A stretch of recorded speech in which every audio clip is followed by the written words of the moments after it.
show for all your latest UFC news and rumors. It's Brian Coyle.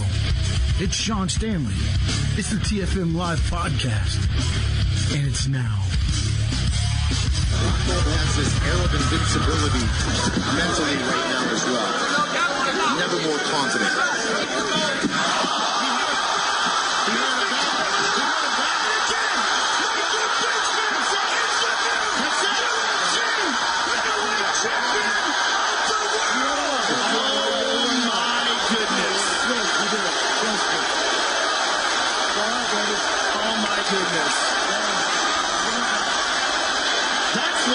This is a crazy sport, ladies and gentlemen, because anything can happen at any given moment.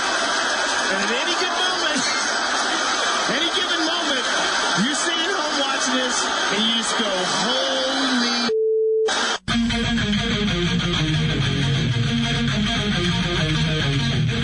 holy. All right, it's Wednesday night. 10:30-ish. It is time for TFM Live, the official podcast of the full Mount MMA.com. I'm Sean Stanley, and I hate to say I was right, but I'll bring in my co-host Brian Coyle and say I was right. When have you ever said you hate to say that you were right? Let's just put that out there for everybody. Again, stunning. It's a good call. I mean, Joe Rogan kind of put it in perspective, like, an absolute shocker at UFC 199, which was one of the best cards that the UFC has put on for a while. Yes. And man, there's so much news to get through. There's so much stuff to talk about. But we have to start off today's show. Let's put Brock Lesnar on the back burner, which I never thought I would say. There was controversy coming out of UFC 199 regarding the most, let's just say, visible journalist in mixed martial arts. But man, UFC 199, Michael Bisping is the middleweight champion of the world. Yep. And I think that championship jinx got to Rockhold. He did not look like the Rockhold that fought Weidman. He looked way too relaxed. He just looked like he was going through the motions. We talked about it last week on TFM Live. Of course, if you've never listened to us before, you're listening to us live on Sports Overtime right now, or you're listening on iTunes or on YouTube at thefullmountmma.com. We all kind of put it in perspective. Rockhold should win this. He's more technical. He's more skilled. He can do all these things. He's got the look of somebody who can be a champion for a long time. But then the only problem was he's kind of got that arrogant, pompous jerk attitude, which you want to have confidence about yourself.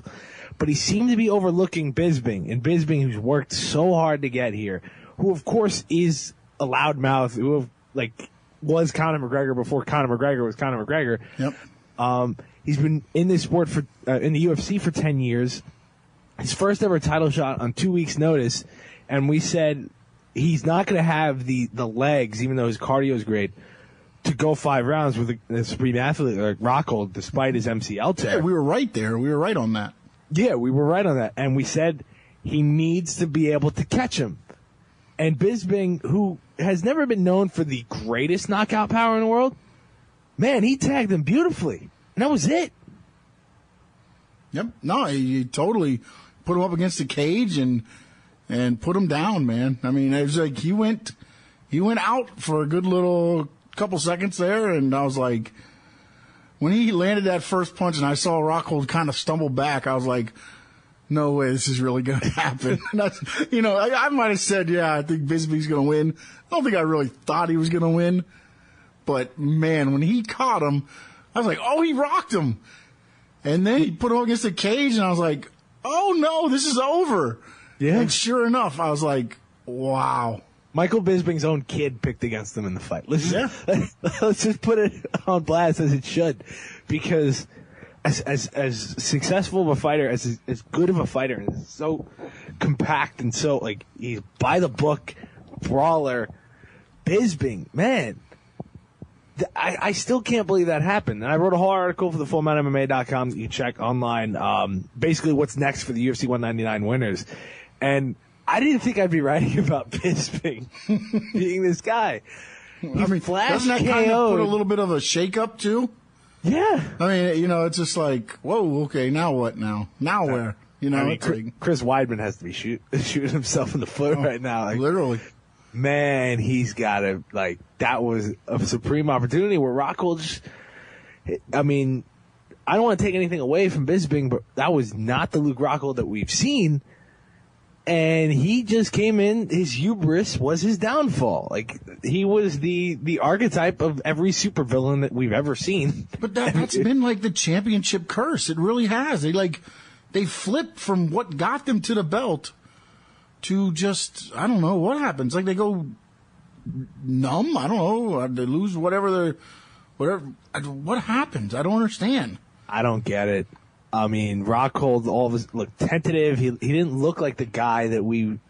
I mean, we don't know how bad that MCL tear was. Again, No, yeah, I agree with that. But still, even when it just looked like he was really going through the motions when he was throwing the punches. Mm-hmm. They weren't even looking like he's like, if I land, I land. It almost looked like he kind of said at the thing. He's like, yeah, I think maybe I came in and took him a little too lightly. I thought I had the victory because I beat him before. I mean, just the way he was going at it, it was just like, yeah, it's another day in the office. Let me get through these 25 minutes. I walk out with my belt. Here I go. Oh, wait a minute. This guy's punching back. And I want to mention, there's no excuse for Rockhold here because that MCL tear news that everyone blew up about, he said it on Instagram like a month and a half before the fight supposedly against Weidman. So that's been a known quantity. Mm-hmm. So Rockhold, for all intents and purposes here, was a guy who could fight in a championship fight. And he went out there and it was tentative and he was tight, he was hesitant. And it was just the bad body language doctor was out. And Bisping had a plan, he stuck to it. There's great audio I saw on YouTube today of Michael Bisping's corner, and they basically were just saying, like, there was, like, it was, remember how Edmund Tarverdyan said, oh, you're doing great, champ, you're doing beautiful, as Ronda Rousey was getting knocked the hell out? Mm-hmm. They were saying pretty much the same thing, but Bisping, was actually doing good things. Wow, that's something new. That's a new concept. I know, it's absolutely incredible.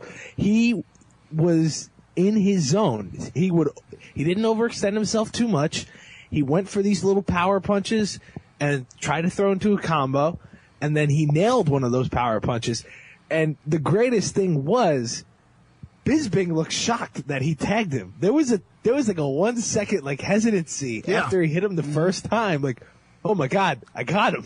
Go for it. Well, but I think that went from the first time. Like, he landed one before, and then he kind of went in for, I forgot what, but then Rockhold quickly landed a quick combo and kind of stopped that in the track. So, but I mean, he came in with a game plan, and he was going to orchestrate the game plan, win or lose.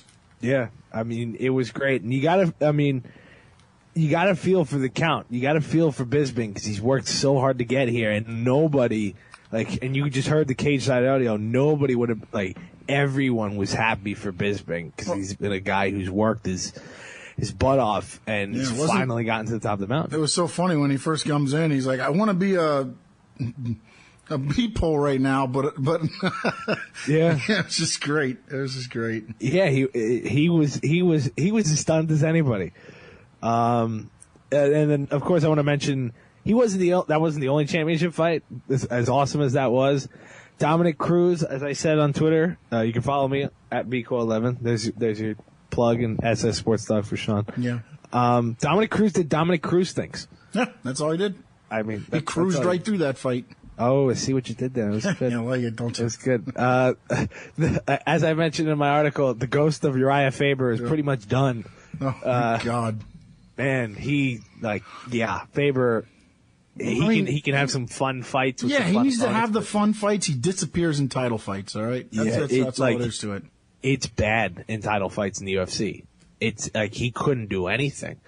So Cruz goes out there and just does what he does. And it's really intriguing to see a guy like Cruz because he's not this overwhelming specimen. He's not this supreme athlete who you look at him and go, wow, this guy. Let me ask you something. If you saw him in a club or a bar or something, would you think I'd fight that guy? It's the old beer goggles. Oh, I could take that guy. It's all right. Dominic Cruz does not look like the bantamweight champion of the world. No, but as soon as you go to touch him, he's going to turn you into a pretzel. Exactly. Like, Cruz is so lightning quick, and it did exactly what when I broke down the fight for the site. He did exactly what I predicted. No, did he frustrate him so much? I mean, I thought he was going to throw a tantrum in the 4th round. Literally, it was like watching a little kid trying to like. Yeah, at one point, I swear he like stomped and threw his hands down at one point. I was like, really? Is that what he just did? Yeah, I mean that's the whole game. And I mean, look at Cruz.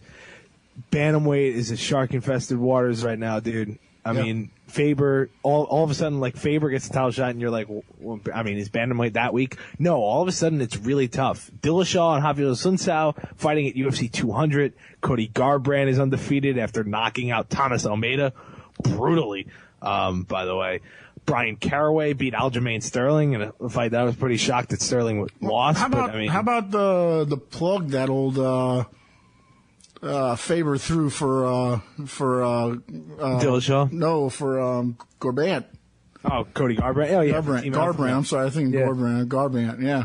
Yeah, I mean, he punches pretty hard, but not as good as my boy Garbrandt. Yeah. So, I mean, yeah, that Team Alpha Male loves extends to Cody Garbrandt, not to DJ Dillashaw anymore, which if Dillashaw loses to Rafael Sunsao, I see the bright lights of Faber Dillashaw in a UFC fight night from somewhere. Because that's too easy of a fight to make.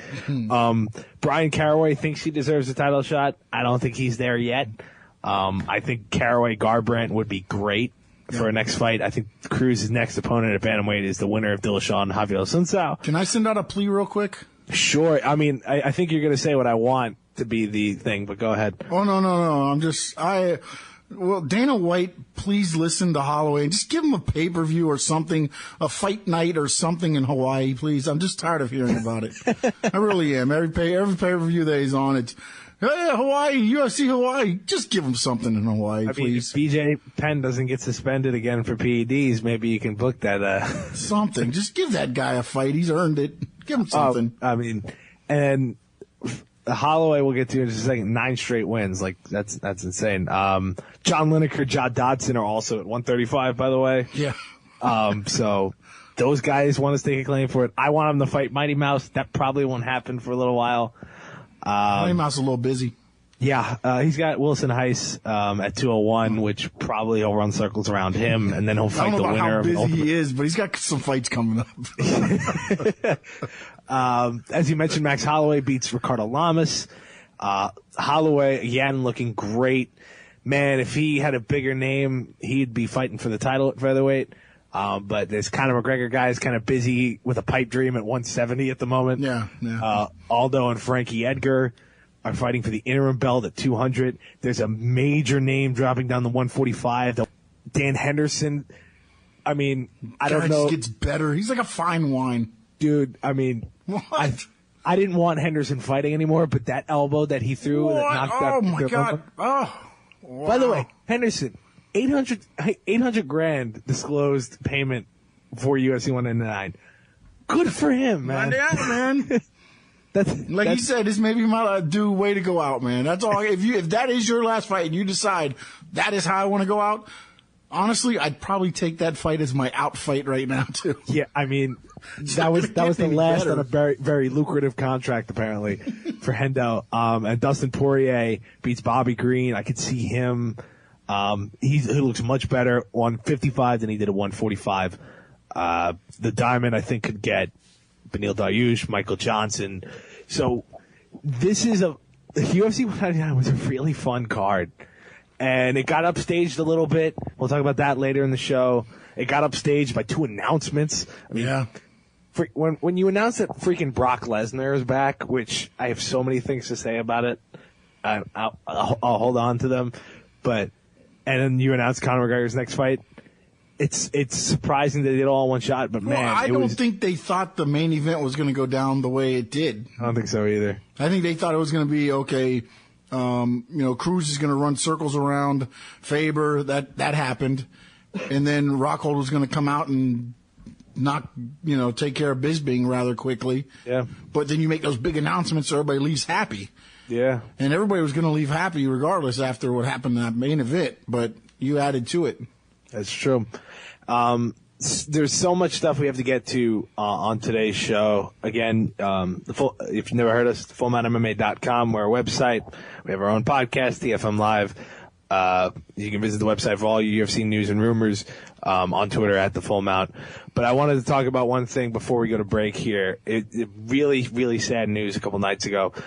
Kimbo Slice, aka Kevin Ferguson, one of the most, I'd say, influential mixed martial artists in the history of our young sport, passed away on Monday at the age of 42.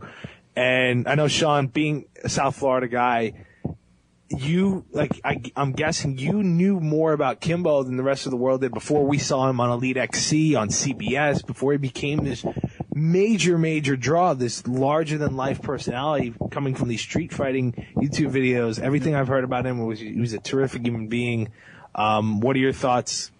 No, I mean, he was a larger-than-life character, and he, I watched some of the things, that things put together, and as you said, he grew up in Perrine and things like that. He got into. I actually saw how he did his first fight, and it was pretty interesting. He's the reason I started watching really YouTube at the time when I started watching. I mean, I knew about it, but I wasn't paying attention to YouTube at the time. And I think that's he probably turned a lot of people onto YouTube because people started watching the fights through that. Yeah. And that's how he got his, these days, there was no Twitter back then. It was all viral through YouTube. You had to go to a computer, watch this guy, and by word of mouth, he became, there were some radio talk shows down here where he was like, I was watching this guy in Canada. Wow. So that's what he had there. And then to see what he did outside, as you said, with his street fighting things real quick, the first fight, you know how he got the first fight? He had these guys that owned the club against the best bouncer from another club, and the two club owners made a fight in a backyard. Yeah. And it was their two big bouncers. And he stood there and said, he let the guy punch him in the face 4 times. He's like, that's all you got? You're in trouble, buddy. It's and that's the one with the Big D, When he fought Big D, which was his first fight. And he went from there, and then to see everything he did outside the ring. He had 6 kids. The one thing that teared me up the most was now on Facebook, if you get a chance to, he's rolling around, at an MMA practice with his son who's autistic. Yeah. And it's just you see the man, you see him and you think, oh, this guy's just big, scary guy. And he's just really was a big teddy bear, but he knew when to turn on and be that, he knew when he was Kevin Ferguson, he knew when he was Kimbo Slice, and he knew that difference. And, he's going to be, to me, I think he's going to be sorely missed. And I think, he made a better name for himself by doing the way he did. He went through the Ultimate Fighter. Yeah, he didn't win it. No, but that was the most highly rated, most watched Ultimate Fighter, the heavyweights. Kimbo was his fantastic personality. Yep. He headlined mixed martial arts on CBS. Yeah. This is America's most watched network. Yep. And he brought mixed martial arts into the forefront. Yeah. You have to, as much as, we joke about the fight. You got to remember that one card at BB&T Center. I don't know if you remember the BB&T Center card. I think Carano was on that card. Cyborg was on that card. Yep. Shamrock was on that card. Mm-hmm. But most of the people were there to see Kimbo. Yeah. They said over half that crowd there had Kimbo Slice shirts on. Yeah. And that's with those names there.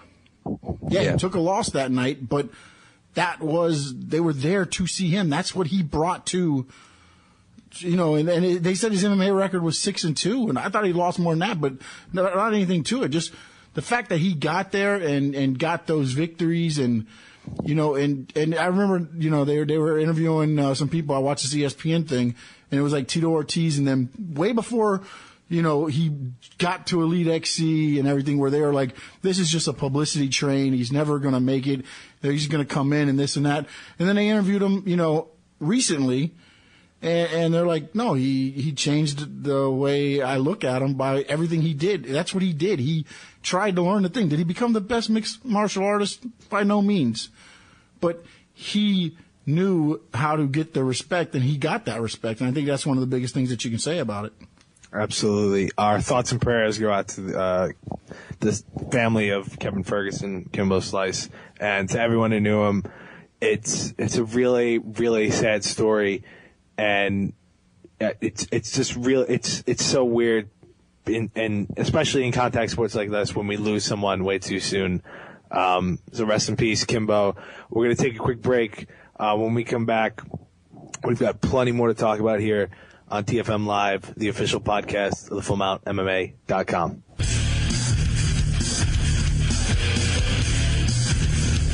For all your latest news and rumors of the UFC, go to the FullMountMMA.com. Now back to the TFM Live podcast. Here's Brian Coyle and Sean Stanley. Because I couldn't live with that decision. It was like, going back to that interview, it was a hard decision for me to make. And that decision has haunted me for the last 15 months. And I figured I couldn't live like that for the rest of my life. I'm a big believer in living out your dreams and facing your fears and just facing the reality of, I don't want to be sitting 20 years from now saying, you know what, son, you should have went and did that. And here I am. And on the biggest stage of them all, I was on UFC 100, so why not be on UFC 200?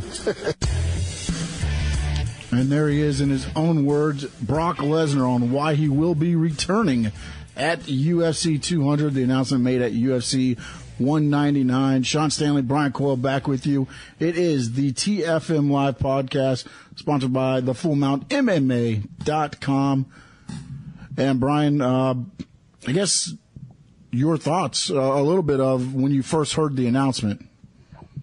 Again, this was something I could not believe looking at my Twitter timeline a couple hours before UFC 199 started, thanks to the reporting of Ariel Helwani. Brock Lesnar's back, dude. I don't care if I sound like a 10-year-old kid here. This is awesome. This is one of the best possible things that could have happened to UFC 200.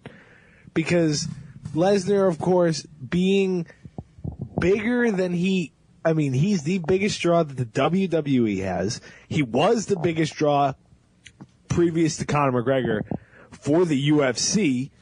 And now he's back out of nowhere, basically a surprise, the equivalent of a wrestling surprise return. He's fighting on UFC 200, and he isn't fighting just any fight. He's in the co-main event. He's fighting Mark Hunt, who is the antithesis of a fighter that Lesnar would like to fight, given the fact that Hunt just takes his fist and shoves it into people's faces. Yeah. And absolutely destroys people. And all of a sudden, we've got a co-main event for UFC 200 that has skyrocketed this thing to new limits. And this came out of nowhere. There was no hint of Lesnar being back in the UFC. He signed a contract with WWE prior to WrestleMania 31 last year. He was on SportsCenter and effectively told Hannah Storm, I'm retired from the UFC. You get paid a lot of good money from Vince McMahon to come out and beat people up, and I'm doing that. But all of a sudden, here he comes out of nowhere. He's on SportsCenter on Monday, and Brock Lesnar announces, I'm back. I feel great. I'm fighting Mark Hunt at UFC 200, and it's just a glorious thing. It's an absolute fantastic thing. What are your thoughts, Sean? No, I just, my thought was, I was like, all right, let's see who they have them fight, because you're not putting them in there with somebody that's going to make them, I just think my thought was, okay, which slugger is going to get their shot at them? Yeah. Because you're not throwing them in there with, your submission specialist. That's not his forte, especially to me, this is a one-off thing. This is going to give Lesnar his chance to go out the way he wanted to go out. His body, he says, feels good. And what I thought was interesting, and this is, I'm going to play this clip right here, and it was on who called who to set this up. All right, so here's this. This is very simple. This was me sitting having a cup of coffee at my farm in Canada, and thinking I'd waking up every morning and feeling this feeling of, was that the right decision? Was that the right decision? You know, I mean, he's the one that made this call. And were you able to watch any of the interview, or did you watch all the interview? Yes, I pretty much watched everything that I saw the ESPN interview. I saw the Paul Heyman interview, which is really weird considering the fact they made no references to World Wrestling Entertainment when Heyman and Lesnar are both under contract with WWE. As you mentioned, it's scheduled to be a one-off fight. But Lesnar kind of was very non-committal. Yeah, no. He said, I think if it goes good, or he feels like it, you know, he's dominant or something in this fight, it may be more than that. But to me right now, I feel like this is going in as a one-off fight. Do I think he's preparing for it to be a one-off fight? No, because if he does, I think you're preparing to lose, because you're fighting a very dangerous opponent. Absolutely. And just some things on this. Lesnar will be the first ever fighter to appear on UFC 100 and 200 on the main cards. John Jones and Jim Miller are on the 200 card as well. Obviously, John Jones headlining, Jim Miller fighting Takanori Gomi, but both were on the prelim card for UFC 100. Lesnar, we last saw him, of course, in 2011, losing to Alistair Overeem via first-round TKO. He had diverticulitis that really took away... now, he had a high grade of diverticulitis, not because there's different, which I didn't know or wasn't aware of, but there's different one because I had a friend that actually had diverticulitis. This thing with Lesnar, he's not fighting Frank Mir, which I found, like, when they were trying to speculate who the opponent would be, Frank Mir popped immediately into mind because Mir obviously beat him in his debut. Oh, isn't that the perfect UFC mixture? Yeah. Mir 1-1, Lesnar 1-1. Oh my goodness. Just a rubber match. Let's do a rubber match. He beat Shane Carwin, who mysteriously appeared on the UFC website prior to this announcement, in the fighter list, which led to speculation that he's fighting Carwin, who's been retired for a while. And I think that was just a bunch of people trying to go for a payday. It's like, I'll fight Brock Lesnar. Are you kidding me? I mean, it's the funny thing with Lesnar, and we see this there are so many directions we can go, and we did a 3 and Out that you can find on the fullmountmma.com talking about whether this is a legit start of a run for Lesnar.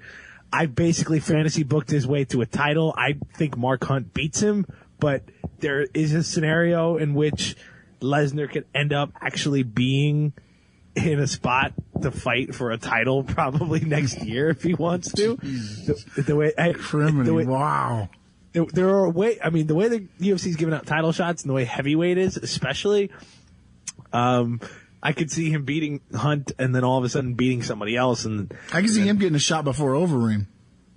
I mean, Overeem's literally got the shot. Yeah, that's right.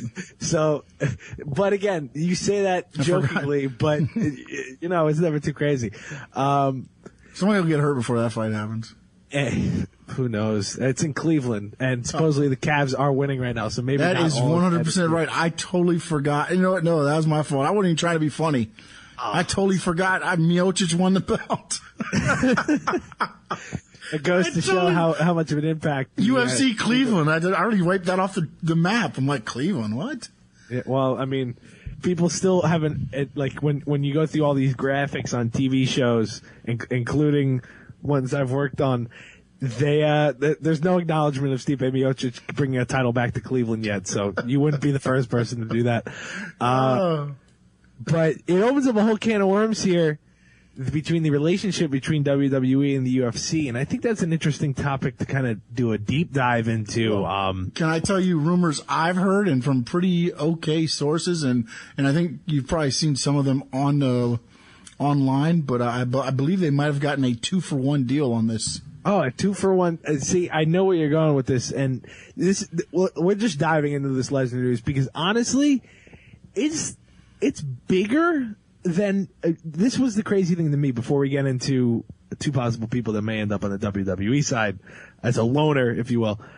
Are you more excited for this fight given now it's Jones and Cormier, which I think is a better title fight, a better headliner than McGregor Diaz was, just from a fight perspective, and with Lesnar and Mark Hunt co-main eventing, is that duo of fight, that pair of fights, better than McGregor Diaz as a draw? I think Lesnar as a draw is just as good as I think him and McGregor will cross out. I think so too, and I think that's part of the. I won't say that's part of it, but I believe that's part of what this is about. To say, hey, look, McGregor, you're not the only one. Yeah, this is.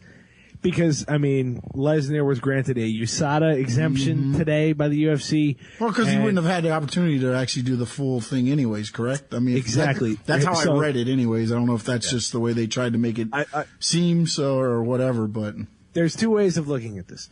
You can read the full article I have on the fullmountainmma.com about Lesnar. Basically, USADA and the UFC, when a fighter comes into the organization, they have to have 4 months of out-of-competition drug tests before they can fight.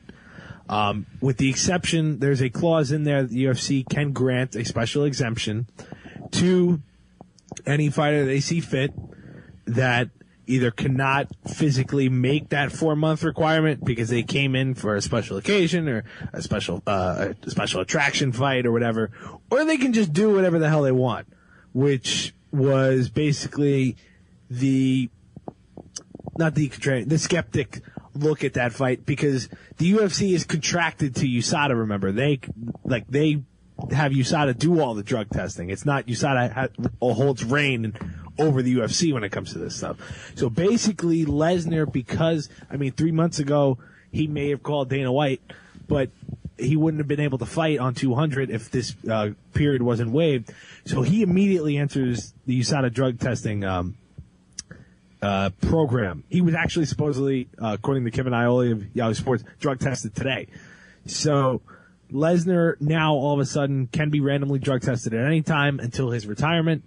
So basically, there was no, unlike other athletes coming in, Lesnar was not tested out of competition as long as other guys, but he's still being subject to testing. He still will undergo all of these crazy drug tests that the fighters are complaining about. People showing up at 6 a.m. at their gyms or at their homes or whatever. So he's still being tested, but that 4 month testing period was kind of fiddled with because the UFC can do whatever they want in that scenario. Can I change the topic for one moment? Surely. Because I just got something from Bleacher Report that says Dan Henderson, yes, reportedly wants another shot at Michael Bisping. He wants another shot at Michael Bisping, yep. Or he's getting another shot. He wants another shot at Bisping. Remember, Henderson KO'd Bisping at UFC 100. Hey, I can. Could this really happen? Could we get Henderson as the champion? Here is my answer to this question. I will never put past anything by the UFC, but it's like the Seinfeld episode with the reservation. Anybody can just ask for reservations or take reservations, but you have to hold it. You have to get it. And Dan Anderson can ask for anything he wants, but he's not going to get a title shot. No, but didn't you say the same thing about Bisping? Well, no, Bisping, I thought he needed one more fight against Jacare or against Weidman or whoever it was to get the title shot. I think the way UFC books, he'll get the shot because they'll give him a shot where it'll be, you win, you get the belt, you lose, you're done. That's right out into the sunset. Oh man. Oh, that would be absolutely insane. That would be peak MMA at its finest. I'm sorry, I didn't mean to curtail your Lesnar talk here, but my Lesnar soliloquy. That just comes across as we're talking. I'm like, wait a minute, we're talking about Henderson probably, going out the best way possible. If this is true, this might be the best way possible as a champion. Dan Henderson's asking for title shots. J.R. Smith is having a good night in the NBA Finals. What? It's a full moon, buddy.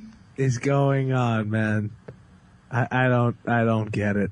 Brock Lesnar is in the and UFC now back to our originally scheduled Brock Lesnar talk. I'm sorry. But here's the deal. Dan, this is how absurd our sport is, and this is why I love it so much. And as a fairly new face to being this hardcore MMA analyst and fan, Brock Lesnar coming out of nowhere, it's like, okay, now we're here. This is the situation. He's fighting Mark Hunt in the dream fight that I never knew that I wanted, but I absolutely want it to happen. I am so excited because you get a professional face puncher in Mark Hunt, and you get an NCAA heavyweight champion in Lesnar. It's the ultimate ground versus stand-up matchup. Yeah, but he didn't fare too well against the last one.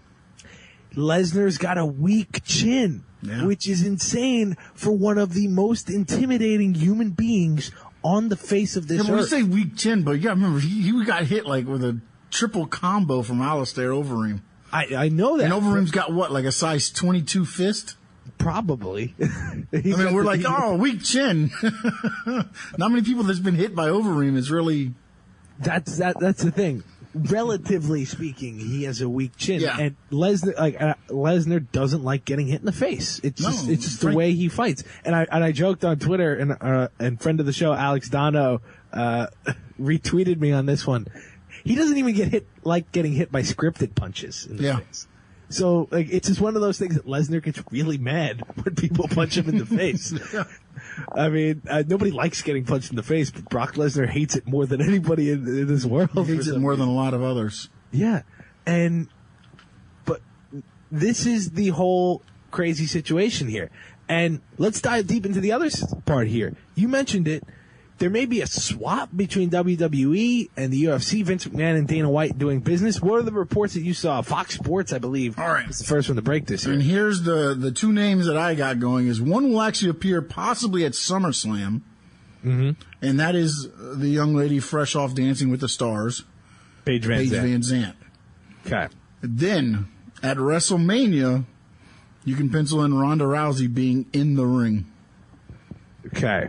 So I have not two just things. a appearance, but as in the ring. Okay, I have two things here. Paige Van Zandt being at SummerSlam would be peak WWE because she's in the media ether, in the entertainment ether right now. I have no idea what they would do with Paige Van Zandt. I don't know how creatively they would book that. Paige Van Zandt was fantastic on Dancing with the Stars. She's an incredibly tough fighter, as we saw, despite the fact she was completely outclassed by Rose Namajunas. She hung in there for 5 rounds and took everything that Rose was given. Yeah, and then some. Yeah, and obviously she's got the look, and she's got a ways to go when it comes to that. But it's just peak WWE to kind of want to do that. And the Rousey thing is not surprising, given the fact, of course, she was already involved with WWE at WrestleMania 31 with The Rock and an angle with Triple H and Stephanie McMahon and all that. We don't know when Rousey's going to fight again. If she's going to fight again, she is still I've seen training videos, very sad training videos, but I've seen training videos. Well, maybe that's what she's doing, getting ready for wrestling. I mean, that's the only explanation for Edmund Tarverdyan's punching drills. She's doing some she's working stiff with whoever's going to be women's champion at that time.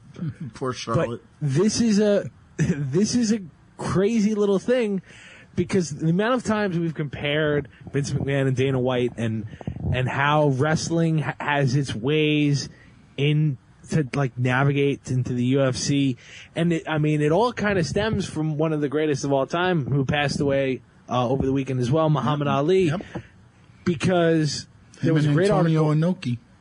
Yeah, the Antonio Inoki Muhammad Ali fight. There was a great article by David Shoemaker on TheRinger.com that I recommend everybody check out, and just basically talking about how Ali learned from Freddie Blassie at a radio interview when he was still Cassius Clay, that wow, this guy's talking so much crap as a heel, and I'm going to start to do that. Yeah, and he said he took over also Gorgeous George. Yeah. I'm so pretty. Yeah, and Ali became this basically poet. And, I mean, I could go hours on the greatness of Muhammad Ali, but it's kind of the boxing, the original boxing stuff that Ali took was wrestling played back and forth with that so much. And then the UFC guys see the wrestlers and the greatest of all time do it, and then you get those kinds of talks back and forth. And now you get this whole entity where MMA and WWE are kind of combining, like, with Lesnar being allowed to go over there. I mean, Ken Shamrock, of course, one of the greatest examples of being an MMA fighter, jumping to WWE, becoming Intercontinental Champion. I mean, you got them too. You had Dan Severn, who was with NWA for a long time. He was the NWA Heavyweight Champion. At the same time, he was the UFC champion. So there's precedence for this happening. Like, these two things have run in the same circles, but it's the first time that it's so visually, like, Lesnar is under contract with WWE. They're going to promote the hell out of this fight. And the UFC is going to promote the hell out of SummerSlam. Yeah. And it's going to be a win-win for everybody unless, and this is why it was so surprising when they named Mark Hunt his opponent. Hunt can knock him out in 10 seconds. But see, I don't think that takes away from the WWE. It doesn't. I mean, he got knocked out by Overeem. Yep. He got beat by Mir. He got all that, and he still showed up at WWE, and everybody's like, he's the beast. I actually watched back Lesnar's return in 2012 when he, the night after WrestleMania, and that crowd went nuts. Yeah. And people knew he was going to be there. Yeah. And it was still, you know, I mean, it's the aura, you know, it's two different things. And I think, you know, as much, you know, grief as like wrestling fans get, as there are some that, you know, are a little bit, I guess, extremely pro wrestling-ish, I guess. They're marks. I mean, yeah, let's but use you the do have technical your smart marks that understand there is two separate, you know, there's, okay, this is MMA, this is pro wrestling, you know, Yes. and for those, you know, this is going to be a fun thing for. And this is, I mean, the amount of people who came up, again, I always judge a major power move by the UFC by the amount of people who know that I know UFC and MMA and all this stuff and that don't really care about it come up to me and go, is Brock Lesnar, the wrestler, fighting again? I mean, for the UFC? Like, this is hitting all of these little markets like, holy crap, Brock Lesnar is a UFC fighter again. And it's a major freaking deal, which is, like, if you had told me Lesnar was going to be on UFC 200 a month ago, I would have just laughed you out of the building.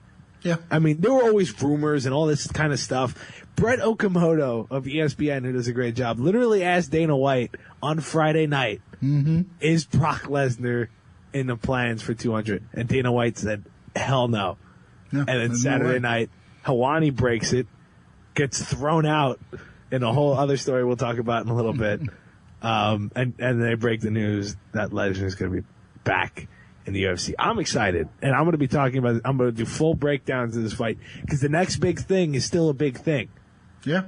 And he's going to be this tantalizing draw for the UFC. And I'm excited to see how this all works out. And when you watch the thing at 199 and at the very end, he says, "You know me now? Can you see me now?" Can you see me now?" That's right. Can you see me now? And I was like, "No way."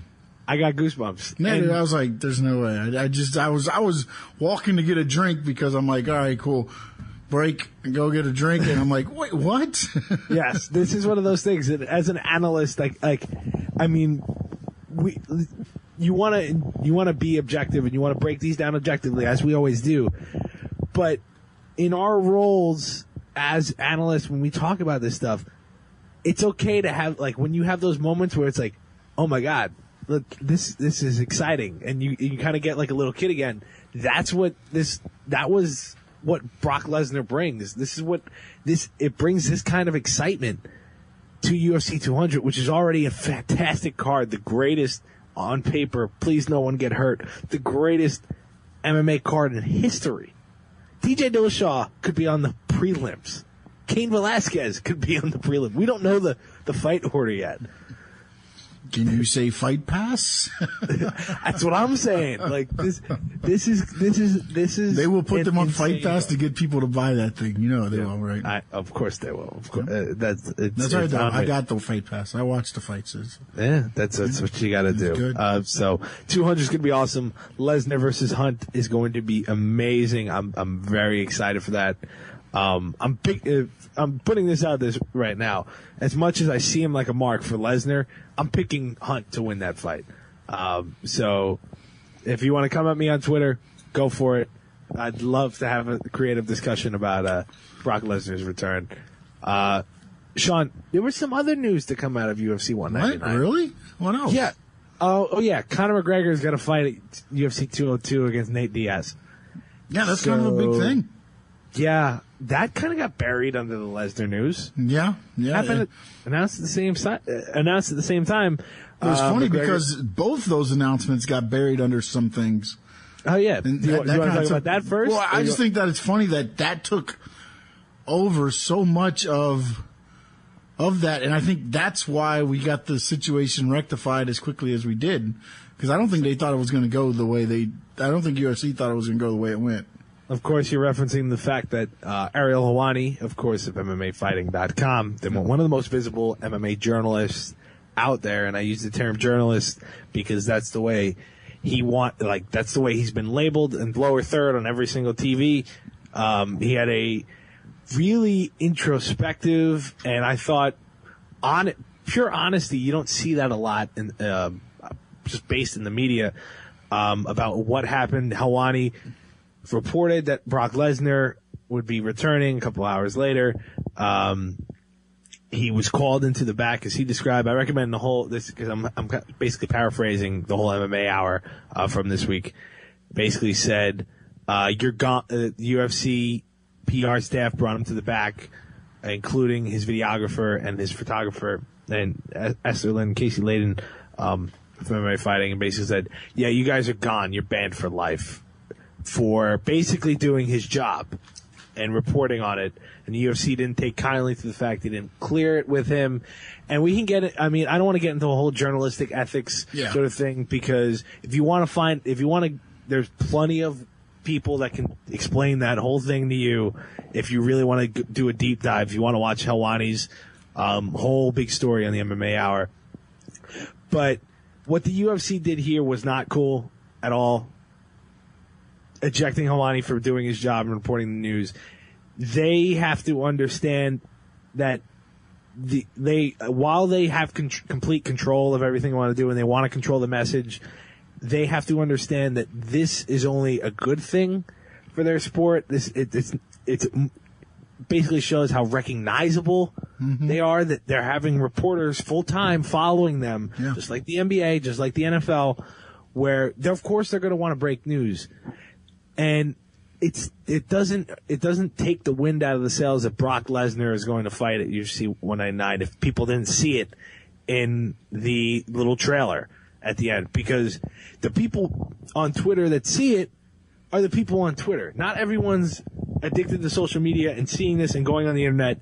But you had plenty of people like yourself, where you're just sitting down watching the pay-per-view and all of a sudden Lesnar comes on the screen and you freak out. So I think, and luckily it was rectified very quickly, and even though the wording of the UFC statement was kind of a backhanded compliment, basically taking a shot at Helwani for his recurring tactics and all this sort of situation, I'm glad that he's back and accredited again. Again, if you want more on this story, again, I recommend doing some more reading up, listening to Helwani explain the whole situation, and then Deadspin did a couple good write-ups explaining the other side of the scenario. So I recommend you checking it out. What did you think about the whole Ariel Helwani situation before we move on to the news that he actually broke and all of that? Yeah, no, I mean, I just think it was a really cool move by UFC. You know, you can do whatever you want to do, but at the same time, as you said, I mean, it's like people suspending NBA reporters for breaking that there's a rumored trade deal going down, and then all of a sudden they're saying, that's it, we're taking your credential, no longer, so. And it's people's livelihoods, too. And I thought it was, I thought, honestly, it was a chump move getting rid of, banning the videographer and the photographer as well, because it seemed that very out of spite. And because these people, this is how people do their jobs with these credentials and doing this, especially Esther Lynn as a photographer, and just to punish these other people for taking it out on Helwani, regardless of whether it was right or not, which I don't think it was at all. It was just a little reactionary. Completely reactionary, and I thought it was a bad move. But especially when it played no dividends on anything that happened there. I mean, it's like, come on, really? It was all negative publicity from all of these major outlets. Yeah, which is what I think they didn't think was going to happen. No, and then they were very quick to reverse course on that. So smartly by them. Yes. But the news that Helwani also broke was the McGregor-Diaz fight being at 202. And it's good because Nate Diaz finally got paid, I'm guessing, because he wouldn't take the fight unless he was getting paid. And he definitely deserves it after choking out Conor McGregor. The Instagram of him giving the Stockton slap to Dana White was a nice little touch, I thought as well. This fight, am I excited for it? Yeah, of course I'm excited for it because it's Nate Diaz and it's Conor McGregor. I think, do I think it's a good matchmaking move, especially for Conor McGregor's future prospects? Not really, but it's going to do bonkers numbers, and it's going to be a fun night of fights. And according to Jeremy Botter of Flow Combat, and Botter is one of the most connected guys in the industry, CM Punk will be fighting on that card against Mickey Gall. Mm-hmm. You'll believe it when you see it, right? Mm-hmm. Brock Lesnar. When I saw there's two names going back to WWE from the UFC, I'm going, I wonder if they took Punk. Yeah. Well, let's just put it this way. Lesnar fought in 2011 for the UFC, went to WWE for back in 2012, came back a couple times in WWE, as he tends to do because he's on limited term basis, signed a new contract with WWE, and will fight at UFC 200 all before CM Punk's first fight. In the UFC. So there's that. But putting Punk and McGregor on the same card, I think is a little smart piece of promotion stand from especially because they're going to want to milk the Punk money for as long as they can, because who knows what's going to happen once he actually steps into the octagon. So McGregor gets Diaz at 170 again, which I think it's a bad move for Conor McGregor's future prospects, but who knows? He could prove me wrong. What do you think about that fight announcement? Actually, it's staying together, because there was rumors that that matchup might not stay together. Look, I can tell you right now, Nate Diaz got paid. Yep. You ain't flexing like that in front of Dana White and bringing Dana White into the picture, who really originally wasn't in the picture, to make sure that, hey, look who I'm hanging with. Yeah. Yeah, I'm getting paid. Don't worry about it. I know what I'm getting. I'm very happy for Nate Diaz because as a guy I tweeted at Alex Dono as well, and I was like, yeah, Diaz had that I'm getting paid flex going. Oh, yeah. And he did a great, his last great interview, again, I'd recommend it. Ariel Helwani did an interview, pretty much, I think it was like an hour-long interview with Nate Diaz. And it was basically Diaz saying, hey, of course, this was prior to signing the deal. The meeting with Dana White didn't go that well, but it's all right. I'm eventually going to get paid because I know what the deal is. And it was the most eloquent I've ever seen Diaz. And he gets a lot of flack for sounding unintelligent at times. But Nate is a very smart guy, and he knows exactly what he's doing. And he knew exactly what to do.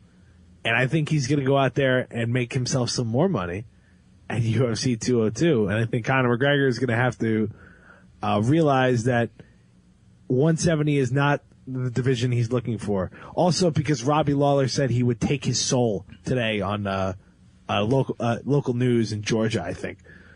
Because Robbie Lawler is an absolute cold, ruthless hitman at this point. I'm very excited for him to fight Tyron Woodley at UFC 201. But he basically said he would take Conor McGregor's soul. He said, Diaz took his neck, I'm going to take his soul. So, McGregor's should maybe drop down back to 145, but he'll have some company there. Anthony Pettis is dropping down to 145 pounds. Read all about it on the site, fullmountainmma.com. So what do you think about that move, Sean? I think it's a great move if he can pull it off, because Pettis has not been himself at all these past couple fights. Is it always, to me, that somebody's got to reinvent themselves by dropping down into weight? I mean, so what would he be? Would he be considered a bigger 145? Oh, absolutely, because he would be this. Because Pettis has, I mean, Showtime has always been this guy where he's got the length and he's got this ability and the speed that, because he wasn't a small 155, he was just a normal size lightweight, but he got. But I guess my thing is, okay, so he goes from a normal 155 to an above average sized 145. Yes. But I guess my thing is okay, so you got Aldo, Edgar, Holloway, okay, McGregor, if he ever fights there again, which I don't know if he will. I don't think he's fighting there much. Pettis. I mean, to me, it seems like, okay, let me lose this weight because it's an easier trek down there. It's so weird too, because Frankie was a lightweight for a while. I mean, he was lightweight champion. Yeah.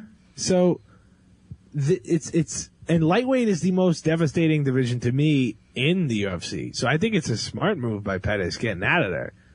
I mean, you have Cub Swanson, you have Chad Mendes, you have Lamas, Ricardo Lamas. So it's not the nicest division to be in, but it's certainly not a division with Javier Dos Anjos, Eddie Alvarez, Habib, Tony Ferguson, Cowboy, Nate Diaz, Barbosa, Michael Johnson, Ali Aquinta, Michael Chisa, Dustin Poirier. Like, that's a nasty spot to be in at 155. And Pettis, to me, the perfect fight is here. Pettis, Holloway. If Holloway wants to fight immediately, Pettis is reportedly targeting an August fight date. And I think putting his featherweight debut on the same card as McGregor, I think, would be a smart idea if they wanted to go that route. But Pettis needs to do something because he got rocked by Dos Anjos. He broke an orbital bone in that fight. And then he loses to Eddie Alvarez in a really poor showing. And he got shown up by Barbosa at UFC 197. There's no other way to put it. He was hesitant. He was not himself. And sometimes you just need to you need a change. You need to flick the switch. You got to do something. And I think that's the answer for him. What do you think? Well, if he can get down to the weight, I guess, and still be himself. I mean, that's the thing I've seen with a lot of these guys when they move down is they're not the same. Yeah. They think it's going to be the same, but they're not the same fighter when they get down there because that's a lot of cut, man. It is a big cut. If he can do it, he's got the Dolce diet supposedly before him. So I guess we will find out. We will find out. Thank you guys for listening. I think we pretty much covered everything. Of course, we're going to dive more into the Lesnar story as we get closer to the UFC 200. Next week we'll talk UFC Ottawa with Wonder Boy and Rory McDonald, which, man, that is an awesome fight. Cowboy Cerrone, Patrick Cote on that card as well. Is there anything else do you think we need to cover? We got anything? No, I think that's about it because I don't think Punk's ever going to make it to 202. So, yeah, I think we'll be good until next week. All right. Well, make sure you check out the articles at thefullmountainmma.com, by the way, though. Oh, yeah. You can absolutely do that. And if you got stuff to say to us on Twitter, if you think I'm too much of a Brock Lesnar apologist already, go for it. Tweet at me, at BCoyle11. Tweet at Sean, at SS Sports Talk. You can listen to the podcast on iTunes. If you're listening now on sportsovertime.com, thank you. We usually record around 10:30 on Wednesdays. You can listen to the podcast on iTunes. Subscribe. If you like the podcast, rate us. If you think we're awesome, tell us, comment. If you think we suck and we should do this better, tell us that too. I'm always down to take constructive criticism. or really negative criticism, because honestly, it doesn't even bother me at this point. I've only been working in this media business for a couple of years. Yeah, no, it's you get used to it. So again, FullMountMMA.com will have plenty of coverage. We'll have fight breakdowns next week of UFC Ottawa. I think I might do something in regards to the opportunity that Mark Hunt has in front of him, because we'll talk about Lesnar plenty leading up to 200. So I think that's it. So for Sean, I'm Brian. Thank you guys for listening to TFM Live, the official podcast of FullMountMMA.com, and we are out. The